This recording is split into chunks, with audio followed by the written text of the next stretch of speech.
Hi friends, welcome to அன்புடன் ஏகனான் YouTube channel. இன்றைக்கி நம்ம என்ன பார்க்க போகிறோம் நம்ம சிஎஸ்கே ஃபேமிலி பற்றி தான். ஸோ இன்றைக்கி டாபிக் என்னன்னு பார்த்தீங்கன்னா, எங்கு சறுக்குகிறார் சிவம் Dube?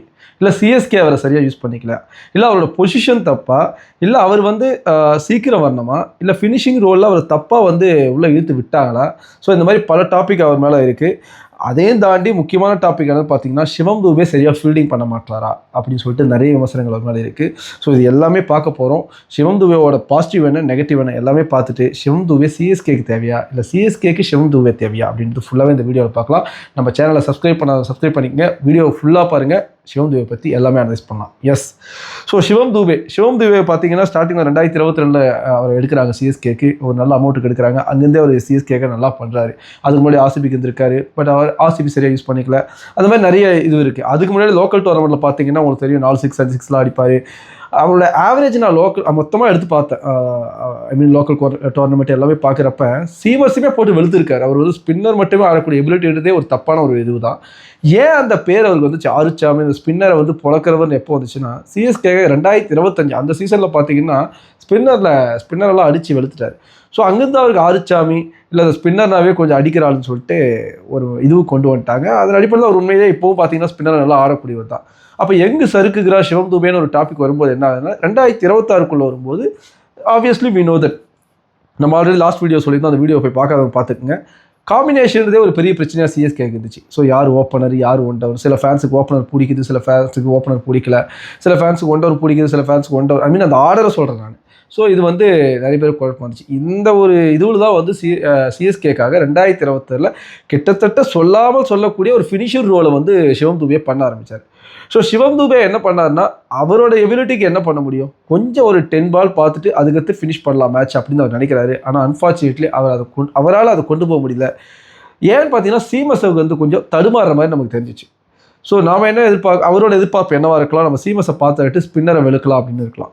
But unfortunately ஸ்பின்னர்கிட்டுமே our out ஆனார். ஸோ இந்த ட்ராப் ஏன்னு பார்த்தீங்கன்னா, அவருக்கு ஈக்குவலாக இன்னொருத்தர் மேட்சை ஆடி கொடுக்கலையா அப்படின்ற ஒரு கேள்வி வருது. ஸோ இந்த இடத்துல நான் சிவம் தூபே கொஞ்சம் ஃபேவராக போகிறேன். ஏன்னு பார்த்தீங்கன்னா, நீங்கள் லாஸ்ட் சீசன் பார்க்கலாம், ஓப்பனிங்கில் பவர் பிளேவால் சிஎஸ்கே சரியாக ஸ்கோர் பண்ணியிருக்க மாட்டாங்க. அப்போ ஒரு லெஸ் ஸ்கோர் வைக்கிறீங்க. அப்படி இல்லையா, ஒரு 60 ரன்னா 2-3 விக்கெட் விட்டுறீங்க. ஸோ சிவம் தூபே என்ன பண்ணுறாரு, அடுத்து வர பிரீவிஸாக இருக்கட்டும், இல்லை எந்த பிளேயரும் அதுக்கடுத்து நம்ம சொல்ல முடியாது. கார்த்திக் சர்மா வருவார், திடீர்னு பிரசாந்த் தீர் வருவார், திடீர்னு சஃப்ராஸ் கான் யூஸ் பண்ணுவோம். ஸோ இந்த மாதிரி ஒரு பல குளறுபடிகள் நடந்து தான் அங்கே சிவம் தூபே அதுக்கடுத்து வருவார். இப்போ இதுக்கிடையில் சிவம் தூபே என்ன பண்ணுவார், இப்போ ஒரு மேட்ச் சீக்கிரம் வந்துடுவார், ஒரு மேட்ச் 18வது ஓவர், ஒரு மேட்ச் 16வது ஓவர், ஒரு மேட்ச் 14வது ஓவர். ஸோ சிஎஸ்கேக்கு அவரால் அடாப்ட் ஆக முடியல அந்த பொசிஷனில். ஸோ அவரோட பொசிஷன் என்னது அவருக்கே புரியலை, சிஎஸ்கேவும் புரிய வைக்கல. ஃபார் எக்ஸாம்பிள் ஒன்று பண்ணலாம், என்ன பண்ணலாம், நீங்கள் தேர்ட் டவுன், அதாவது 2 விக்கெட்ஸ் போனால் இல்லை 3 விக்கெட்ஸ் போனால் சிவம் தூபே தான் வரணும்னு சொல்லிட்டு சிஎஸ்கே ஒரு சாலிடாக ஒரு இது கொடுத்தாருன்னா, ஃபார் எக்ஸாம்பிள் ஒரு 7th 8th 9th 10th over அந்த மாதிரி சிவம் தூபே வராதுன்னு வச்சுப்போம்.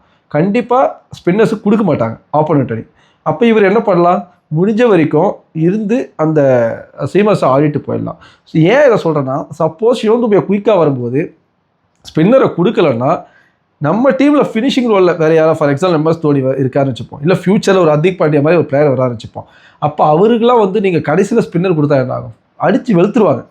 ஸோ அப்போ வேறு வழியே இல்லை, நீங்கள் ஸ்பின்னர் கொடுத்தாகணும். அதை சிவம் தூபே யூஸ் பண்ணிப்பார். ஸோ சிவம் தூபே ஸ்பின்னர் தான் நல்லா ஆடுவார்ன்றது எல்லாருக்குமே தெரியும். ஸோ இதன் அடிப்படையில் பார்க்கும்போது அவருக்கான ரோலை சிஎஸ்கே சரியாக யூஸ் பண்ணல. ஓகே, ரெண்டாவது என்ன, இப்போ சிவம் தூபே இதுக்கு வருவோம், அவரோட பாயிண்ட் ஆஃப் வியூவில் வருவோம். இப்போ சிவம் தூபே என்ன நினைக்கிறாருன்னா, நான் ஒரு மேட்சை ஜெயிச்சு கொடுக்கணுமா, இல்லை ஒரு அதாவது அவருக்கே ஒரு சரியான புரிதல் கிடையாது அந்த மேட்ச்சில். ஏன்னா அடுத்தடுத்த தோல்விகள், எல்லாருமே தான் அவுட் ஆகுறாங்க, அது ஒன்று. அதோட ப்ரெஷர் உங்களுக்கு எங்கே தெரியும்னா, அவர் நிறைய கேட்ச் மிஸ் பண்ணியிருப்பார், அது உங்களுக்கு தெரியும். அவ்வளோ ஈஸியாலாம் 2025 24 அவ்வளோலாம் இல்லை. பட் 2026 பார்த்தீங்கன்னா அவர் மிஸ் பண்ண கேட்சே அத்தனை. ஸோ அவரை ஃபினிஷிங் ரோலில் சொல்லும்போது அவரும் தோனி மாதிரி 10 பால் அடாப்ட் ஆகிட்டு தான் ஸ்டார்ட் பண்ண நினைக்கிறாரு. ஆனால் இந்த 10 பால் எடுத்துமே அவர் ஸ்ட்ராங்காக இது இப்போ டிஃபெண்ட் பண்ணி ஆடிட்டு தான் போகிறாருன்னா கிடையாது. அந்த 10 பால்வே ஆடும்போது கொஞ்சம் ஸ்ட்ரகிள் ஆகிற மாதிரி தான் இருக்குது. ஸோ இது எல்லாத்துக்குமே நம்ம எல்லாமே இன்டர் கனெக்ட் ஆகுது. அங்கே பவர் பிளே, இப்போ அதாவது நம்ம கிரிக்கெட்டில் ஆடி நம்ம தோத்துட்டா என்ன பேசிக்கிறோமோ அங்கே பேச மாட்டாங்க ஜென்டில்மேன் கிரிக்கெட்னால. நம்ம கிரிக்கெட்டில் அதை பேசிக்கலாம். இல்லை நீ சரியாக ஸ்டார்டிங் ஆடி கொடுத்ததா நான் கரெக்டாக ஆடிருப்பேன், இல்லை மிடில் ஆர்டர்ஸ் நல்லா ஆரம்பித்தாலும் மிடில் ஆர்டர்ஸ் யூஸ் பண்ணிக்க மாட்டீங்க, இல்லை அவனே பவர் பிளே சாப்பிட்டு போயிட்டான், மீதி நான் என்னதான் அடித்தாலும் அங்கே என்ன ஸ்கோர் வரும். ஸோ இந்த மாதிரி பல குளறுபடிகள் வரும். ஸோ எப்படி பார்த்தாலும் ஆவரேஜ் எடுத்தால் சிஎஸ்கேக்காக அவர் எல்லா இயருமே 150 வச்சிருக்காரு. ஐ மீன் ஸ்ட்ரைக் ரேட்டு 158 வச்சிருக்காரு. ஸோ நல்ல ஸ்ட்ரைக் ரேட்டு. ஆவரேஜ் எடுத்தோம்னா லாஸ்ட் இயர் 38, இந்த வருஷம் கொஞ்சம் குறைஞ்சிருக்கு 32. ஸோ ஆவரேஜும் பார்த்தா ஓரளவு தாக்கு பிடிக்கிறாரு. ஸோ நாம் என்ன பண்ணணும்னா சிவம் துபேயோட ரோல் என்னன்னு கிளியராக சொல்லணும். ஸோ 2027 ஐபிஎல் என்னவா இருக்குன்னா சிவம் துபே என்ன பொசிஷனில் ஆட போகிறாரு, சிவம் துபே நாட் எ ஃபினிஷர், இதை வந்து தெளிவாக அவர்கிட்ட சொல்லிடணும்.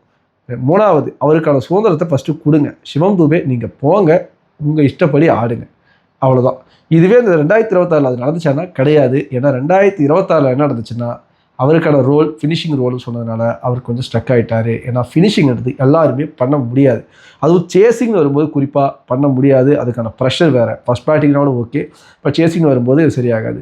ஸோ என்னை பொறுத்த வரைக்கும் நீங்கள் என்ன தான் சீட்டு கட்டு குலுக்கி போட்டாலும் நீங்கள் சப்போஸ் சிவம் துபே ட்ரேடுக்குள்ளே போயிட்டாருன்னா ஓகே. போகாத பட்சத்தில் நீங்கள் திரும்ப நாங்கள் சொல்கிறது ரிகார்ட்லெஸ் ஆஃப் எனி பொசிஷன் அது என்ன வேணா இருந்துட்டு போட்டோம், ஆனால் 8th 9th 10th 11th அந்த ஓவர் ஆடுற மாதிரி அவர் உள்ளே கொண்டு வந்தால் நல்லா இருக்கிறது என்னுடைய தனிப்பட்ட கருத்து. உங்கள் கருத்தில் நீங்கள் உங்கள் கமெண்ட்டில் சொல்லலாம். இல்லை ப்ரோ, சிவம் துபே நீங்கள் ஃப்ரீடம் கொடுத்தாவே ஃபினிஷிங் ரோலே நல்லா பண்ணுவார், நீங்கள் போயிட்டு அடித்து ஆடுங்கன்னு சொன்னால், இல்லை நீங்கள் ஸ்டார்டிங்கில் நல்லா ஆடி கொடுத்தீங்கன்னா சிவம் துபே நல்லாவே பண்ணி கொடுப்பாரு. ஃபினிஷிங் ரோலாக இருக்கட்டும், இல்லை மிடில் ஆர்டராக இருக்கட்டும், எந்த ஒரு பொசிஷனும் அடாப்ட் ஆவார்.